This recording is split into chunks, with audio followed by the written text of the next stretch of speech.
I usually like to do a problem with initial conditions, and this one came out of Tenenbaum and Pollard, page 232. It's problem number 28. Y double prime minus 5y prime minus 6y equals e to the 3x.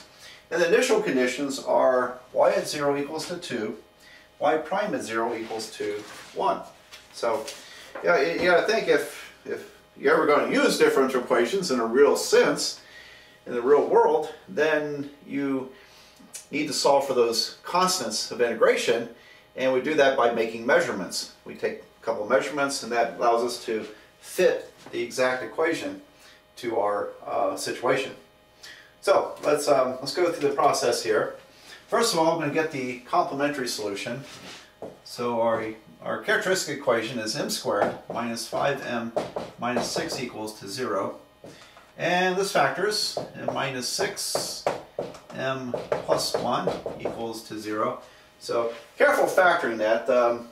It'd be easy to write m minus 2 and m minus 3, but you won't get a negative 6 out of that. You'll get a plus 6. So this is one that people easily screw up on factoring.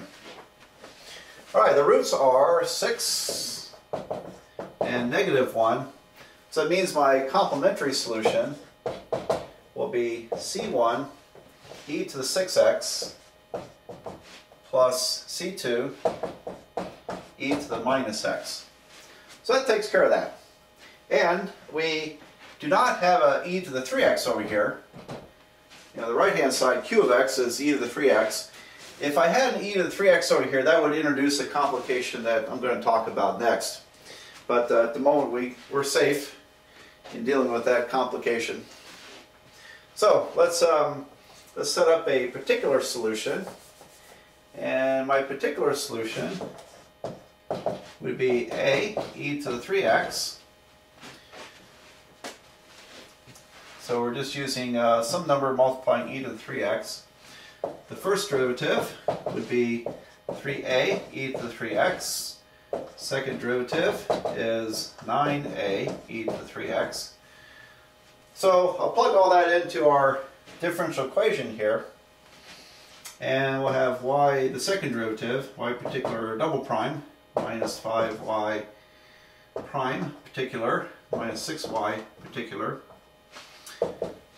It's going to be 9a e to the 3x minus 5 times y prime, so that's minus 15a e to the 3x, and then minus 6 times a, minus 6a e to the 3x. Now what's that turn out to be? This is going to be 3 minus 15 is looks like minus 12, doesn't it? Minus 12a e to the 3x. And that equals to the right-hand side, which is e to the 3x. So that tells us that a is going to have to be minus 1/12, won't it? So, in essence, we can divide both sides by e to the 3x. And now solve for a, divide by negative 12, a is minus 1/12. So, my particular solution up here is minus 1/12 e to the 3x. Okay. Well, let's go ahead and write out the general solution, and then we'll plug in the the initial conditions, and solve for c1 and c2, my other constants. Here's my general solution. Y equals c1 e to the 6x plus c2 e to the minus x. That's the complementary solution. And then we add in our particular solution, minus 1/12 e to the 3x. Now the initial conditions are pretty typical for a second order equation. Normally we plug in initial, you might think of it as initial position and initial velocity. Position, velocity, initially, in this case are 2 and 1. And that's an interpretation that might well work out in certain kinds of problems. In any event, I'm going to need the first derivative, so y prime will be, take this derivative, 6c1 e to the 6x minus C2 e to the minus x minus 1/4. And we have 3/12 minus 1/4 e to the 3x. So when I plug in y at 0 and get 2, y at 0, when I plug in zeros for the x's, all the e terms end up being 1s, don't they? Because each one's going to be e to the 0, which is 1. So I end up with C1 plus C2 minus 1/12 equals to 2. And then in the first derivative, I plug in 0. I get 6C1 minus C2 minus 1/4 is equal to 1. There we go. So I plug those initial conditions in. Now I'm just looking at this, I see that if we just add them together, the C2's will cancel. So I have 7C1, then 1/4 minus minus 1/12 minus 1/4. That's going to be minus 1/3. It's equal to 1. Is that right? Because this says 3/12, so 1/12 and 3/12 is 4/12, 1/3.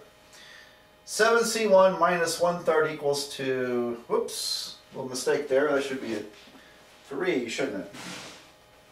2 plus 1 is 3, not 1. So if I add the 1/3 to the other side, I get 3 1/3. 7C1 equals to 3 1/3, which is 10/3. Now if I divide by 7, C1 would be 10/21. Great, 10/21. Oh boy, that's going to be kind of messy here. Alright, so let's see, let's plug C1 into this equation and solve for C2. So I've got 10/21 plus C2 minus 1/12 equals to 2. And so C2 would equal to 2 plus 1/12 minus 10 over 21. And here's how I'm going to work that. I'm just going to first get the decimals. So 2 plus 1 divided by 12 minus 10 divided by 21. I guess this is kind of the lazy man's way out. And I get some ugly decimal, 1.607. And my calculator has a wonderful button that converts decimal answers to fractions. I get 45/28. So there we go. A lot of ways to do that, but that's the lazy man's way out. So let's we have this C1 and we have C2 solved for. So let's write out the final answer to this problem. Here we go. The answer to this problem will be y equals to 10/21 times e to the 6x plus 45/28 e to the minus x minus 1/12 e to the 3x. And I did check it, and I'm happy to say that that's correct. So that's a good feeling, isn't it? Alright, well, I've been mentioning some exceptions to this process, so we'll take that on next.